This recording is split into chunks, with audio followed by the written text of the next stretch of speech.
पर मैं तो ये अज्यूम करना ही चाहूंगा कि तुम 18 से 24 साल के बीच में ही होगे, या उससे कम भी हो सकता है। अगर उससे ज्यादा है तो तुम्हारे लिए बहुत ही शर्मनाक बात है। छी छी छी। लेकिन ठीक है, चलो तुम्हारे लिए भी बात कर देंगे, चिंता मत करो। लेकिन भाई माफ करना, लेकिन इस टॉपिक को समझाने के लिए मुझे तुम्हें कुछ चीजों के बारे में बताना पड़ेगा, ठीक है। बहुत ही इंपॉर्टेंट है, तभी तुम्हें होल चीज समझ में आएगा, ठीक है। अगर अपनी जिंदगी में इस एज के रेंज में हो तो दो नंबर्स को याद रखना प्लीज, मेरी तरफ से रिक्वेस्ट है। दो नंबर्स, एक है 18, दूसरा है 23। तो ये दो नंबर्स एक्चुअली है क्या? ये उन दोनों यंग ब्रेव फ्रीडम फाइटर्स के उम्र थे जबकि वो शहीद हो गए थे। एक है खुदीराम बोस जो कि 18 साल की उम्र में शहीद हो गए थे। दूसरे थे भगत सिंह जो कि 23 साल की उम्र में शहीद हो गए थे। किस लिए? देश को आजादी देने के लिए, यही उनका पर्पस था। और इस तरह तुम अपनी जिंदगी में इस चीज को लेके रो रहे हो कि क्रश इग्नोर कर रही है। क्रश क्रश क्रश मेरे साथ बात नहीं कर रही है, क्रश को पटाऊंगा कैसे भाई? टिप्स दो कुछ। क्रश को लेके मैं पागल हूँ पूरा का पूरा दिन। ये है तुम्हारी जिंदगी का मेजर प्रॉब्लम। तो एक बार ना अपने आप को कंपेयर करो उनके साथ, मतलब सॉरी बहुत ही बड़ा गलत बात कह दिया मैंने। कंपैरिजन तो उनके साथ तुम्हारा हो भी नहीं सकता किसी भी एंगल से, चलो वो तो बहुत दूर की बात है। लेकिन चलो एक बार सोच के ही देख लो कि वो अपनी जिंदगी में क्या कर रहे थे और कहाँ पे थे, और तुम यहाँ बैठे बैठे तुम अपनी जिंदगी में क्या कर रहे हो और कहाँ पे हो। सबसे पहले ना तुम्हारी जिंदगी में ये जो शिटी आइडियाज लेके तुम घूमते रहते हो बच्चों की तरह, ये जो इमेच्योर आइडियाज है, क्रश, ये जो मेरी बंदी मेरा बंदा है इसके साथ मैं घूमूंगा, ये करूंगा वो करूंगा, ये मेरा प्यार है, ये मेरी जान है, ये मेरा सब कुछ है, मेरा दुनिया है, ये जो फैंटेसी को लेके घूम रहे हो ये बहुत ही इमेच्योर फैंटेसीज हैं। इनको सबसे पहले जिंदगी से लात मार के निकालो, चुपचाप चुपचाप लात मार के निकालो। सोचो मत उनके बारे में, सोचने की कोई जरूरत नहीं है। क्योंकि तुमने कभी भी देखा है एक 40 साल के इंसान को ये सब चीजों को लेके बात करते हुए कि ये मेरा क्रश है, ये मेरी क्रश है, ये तो मेरी बंदी है, ये तो मेरी महबूबा है? कभी देखा है तुमने? नहीं देखा है ना। अगर देख भी लिया है तो बहुत ही अनफॉर्चुनेट, बहुत ही डरावनी बात है ये। मत देखो ये सब चीजें। सबसे पहले ये सोचो कि जो 40 साल का इंसान होता है वो थोड़ा बहुत भी मेच्योर होता है। देखो एज के साथ थोड़ा बहुत तो मेच्योरिटी आता ही आता है। क्योंकि एज मतलब क्या होता है? टाइम होता है। टाइम के साथ वो अपनी जिंदगी में बहुत सारी चीजों को एक्सपीरियंस करता है, बहुत सारी चीजों को देखता है, बहुत सारी चीजों से मतलब वाकिफ होता है, बहुत सारे चीज उसको मतलब हर्ट करते हैं, बहुत कुछ होता है उसकी जिंदगी में, तो एक समझ आ जाता है। तो कभी भी तुमने देखा है कि एक इंसान को ये सब चीजों के बारे में सोचते हुए? नहीं, क्योंकि वो मेच्योर बन चुके हैं। अब टाइम तुम्हारा भी आ चुका है, तुम भी मेच्योर बनो। देखो जमाना बहुत ही एडवांस्ड हो चुका है।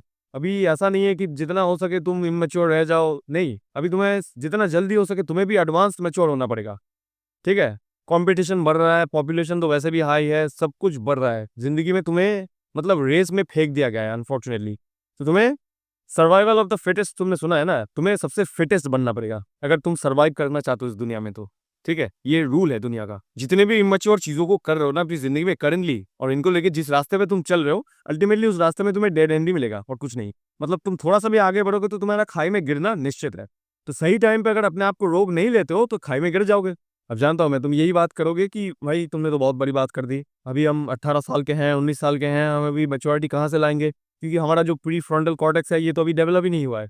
ये तो तुम्हें बहुत अच्छी तरीके से पता है कि pre frontal cortex is responsible for your maturity and mature decision making. तो ये हम कैसे करेंगे?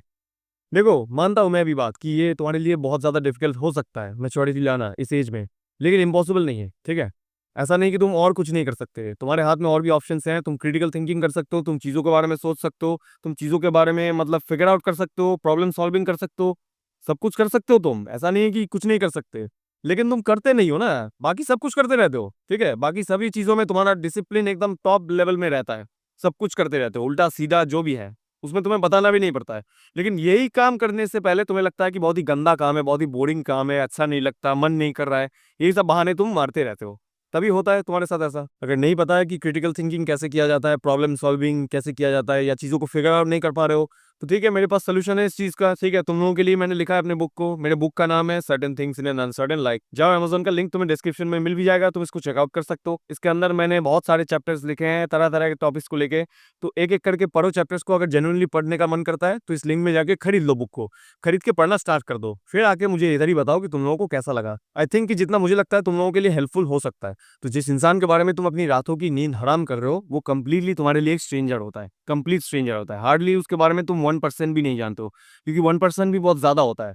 Let's come to real terms, ठीक है। 1% बहुत ज्यादा होता है जितना तुम उसके बारे में जानते हो जब तुम उसको क्रश कह रहे हो, ठीक है।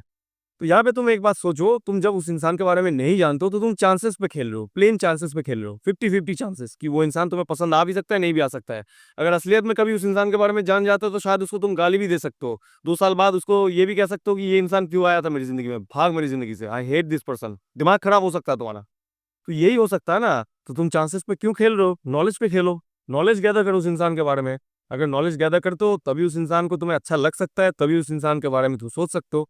अभी तुम कंप्लीटली लुक्स के हिसाब से चल रहे हो। प्लेन मैं तुम्हें कह देता हूँ, लुक्स के हिसाब से चल रहे हो, या बाहर से जो भी तुम्हें चीजें दिख रही है वो तुम्हें बहुत ही क्यूट लग रही है ना, इसीलिए उस चीज के पीछे तुम कुत्ते की तरह भाग रहे हो। अभी गारंटी के साथ कह सकता हूँ, तुम खुद की जिंदगी के बारे में कुछ नहीं जानते हो। अभी खुद की जिंदगी के बारे में कुछ नहीं जानते हो। अपनी चड्डी के अंदर देखो तो तुम्हें पता चलेगा तुम्हारा जिंदगी क्या है। तो पहले लोगों की जिंदगी देखने से पहले अपनी जिंदगी के बारे में सोचो, अपनी जिंदगी को देखो। प्लीज मेरे भाई या बहन, अपनी जिंदगी में अपने टीनेज ईयर्स को, मतलब तुम्हारे सबसे महत्वपूर्ण ईयर्स को ऐसे ही खत्म मत कर दो, ऐसे ही बर्बाद मत कर दो, ठीक है? इन सब पेटी छोटे मोटे फालतू की चीजों में बर्बाद करने का कोई पॉइंट नहीं है। These are pointless things, pointless, meaningless, purposeless चीजें। अपनी जिंदगी में पर्पस लाओ और काम करो किसी भी चीज के ऊपर, जिससे तुम्हारा जिंदगी बेहतर हो, तुम बेहतर बनो एक इंसान, ठीक है? किसी भी एंगल से अपनी जिंदगी में।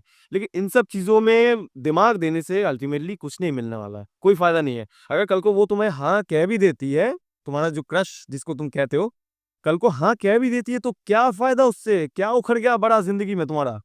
कुछ नहीं होगा। 2 साल बाद तुम्हें ऑटोमेटिकली पता चल जाएगा, तुम्हारा दिमाग ठिकाने में आ जाएगा कि जिंदगी में ये कोई चीज ही नहीं था, कोई चीज ही नहीं है मेरी जिंदगी में साला। जिंदगी में टाइम आ चुका है, थोड़ा सा असली चीजों के बारे में सीरियस बनो। रियल चीजें जो कि एक्चुअल में असलियत में तुम्हारी जिंदगी में काम आएगी, उन सब यूजलेस चीजों के बारे में नहीं, जो कि तुम्हारी जिंदगी में कतई काम नहीं आएगी, उल्टा जिंदगी में बर्बाद कर देगी, तुम्हें बर्बाद कर देगी सिंपली। तो देखो, ऐसी चीजों को प्रायोरिटाइज करो जैसे कि तुम्हारा काम, तुम्हारा सेल्फ इंप्रूवमेंट, तुम्हारा पर्सनालिटी, कैरेक्टर, अपने आप का मतलब तुम्हारा फैमिली, तुम्हारा मतलब करियर, इन सब चीजों के बारे में सोचो ना। अभी इसी एज में इन सब चीजों के बारे में ही तुम्हें सबसे ज्यादा सोचना चाहिए। देखो, आज का तुम्हारा पर्पस ये तो नहीं हो सकता है कि देश को मैं आजादी दिलाऊंगा, देश आजाद करूंगा, ऐसा नहीं हो सकता है। लेकिन एक जरूर हो सकता है कि देश को मैं बेहतर बनाऊंगा, देश के लोगों को मैं कैसे बेहतर बना सकता हूँ, इसके बारे में तुम काम कर सकते हो। चाहे कितना भी छोटा कॉन्ट्रीब्यूशन हो तुम्हारा, लेकिन तुम कर तो सकते हो ना। इसी के बारे में सोचो, यही तुम्हारा पर्पस बना लो, और क्या। आज तो तुम्हारे हाथ में टेक्नोलॉजी भी है बे, आज तुम्हारे हाथ में स्मार्टफोन है, नॉलेज का भंडार है तुम्हारे पास। तुम जो ये मेरा वीडियोस देख रहे हो और भी लोगों के वीडियोस देखते हो, पहले के जमाने में कहाँ पॉसिबल था ये सब चीजें? तुम तो बहुत लकी हो। तो लक को इस्तेमाल करो, अपने लक को इस्तेमाल करो, अपने चीजों को, अपने टूल्स को इस्तेमाल करो, उनको मिसयूज या वेस्ट मत करो। अंत में एक ही बात कह देता हूँ, मेरी बातें तुम्हें कड़वी लग सकती है, क्योंकि अभी तुम नशे में हो ना, अभी तुम मजे में हो, तुम्हें लग रहा है कि यही जिंदगी का पर्पस है, यही मजा है। लेकिन मैं तुम्हें कह देता हूँ, वापस तुम मेरे ही कंटेंट को देखने आओगे जब तुम्हें असलियत के बारे में पता चल गया होगा। तब तुम यही सोचोगे कि यही बंदा सच कह रहा था, क्योंकि तब तुम सच को ढूंढ रहे होगे, ठीक है? और वो तुम्हें यहीं पे मिलेगा। चलो, कुछ भी हो, मेरी बातों के बारे में थोड़ा सा भी सोचना, थोड़ा सा भी दिमाग देना। अगर तुम लोगों का किसी भी तरह का प्रॉब्लम है या क्वेश्चन है जिसके बारे में तुम ऐसे ही डेडिकेटेड वीडियो चाहते हो, तो मेरे को इंस्टाग्राम पे इस आईडी पे भेज सकते हो, या तो यूट्यूब के कमेंट्स में भी लिख सकते हो। मैं दोनों जगह चेक करता हूँ, दोनों जगह चेक करने के बाद उसके ऊपर एक ऐसी डेडिकेटेड वीडियो बनाने की पूरी कोशिश करूंगा, ठीक है? तब तक के लिए प्लीज तुम लोग चैनल को सब्सक्राइब करो, ताकि तुम लोगों को अपडेट्स या नोटिफिकेशंस टाइम टू टाइम मिलता रहे, ठीक है? चलो, मेरा जाने का वक्त हो चुका है, मिलते हैं तुम लोगों के साथ अगले वीडियो में, जरूर मिलेंगे, ठीक है? चलता हूँ, बाय।